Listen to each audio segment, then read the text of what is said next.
a week, a person who was subjected to mobbings on numerous occasions.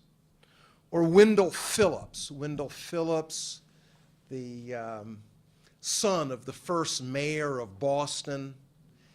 He's an interesting character. Wendell Phillips went to Harvard College, went to Harvard Law School, born with the proverbial silver spoon in his mouth, would come to chapel on Sundays in the family's very ornate horse-driven carriage, had everything going his way, graduates from Harvard Law School, starts a law practice, then one day is walking through Boston, sees a mob grab William Lloyd Garrison, starts asking questions, lo and behold, becomes an abolitionist. People think that he is literally crazy,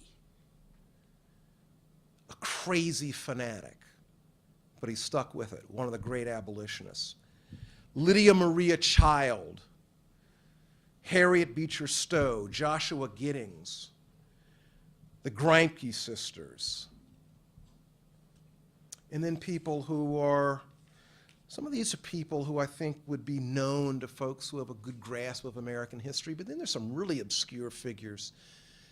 I mentioned in a class of students just this morning that 2 weeks ago I came across this fellow, Charles Torrey, Massachusetts man, very highly educated, detests slavery, journeys to the Chesapeake Bay area to help slaves run away from bondage.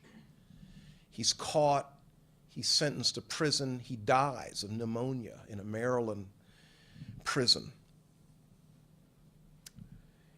In the Civil War and Reconstruction, I think of Charles Sumner, I think of Albion Tourget.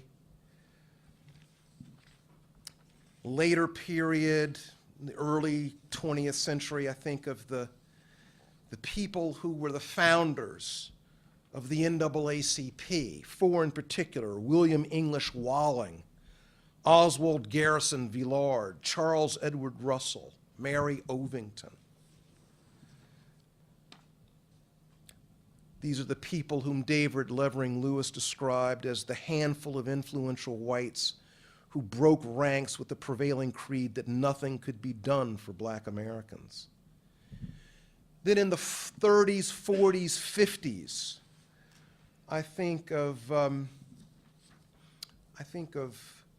people like Miles Horton, who was the founder of the Highlander School. Miles Horton,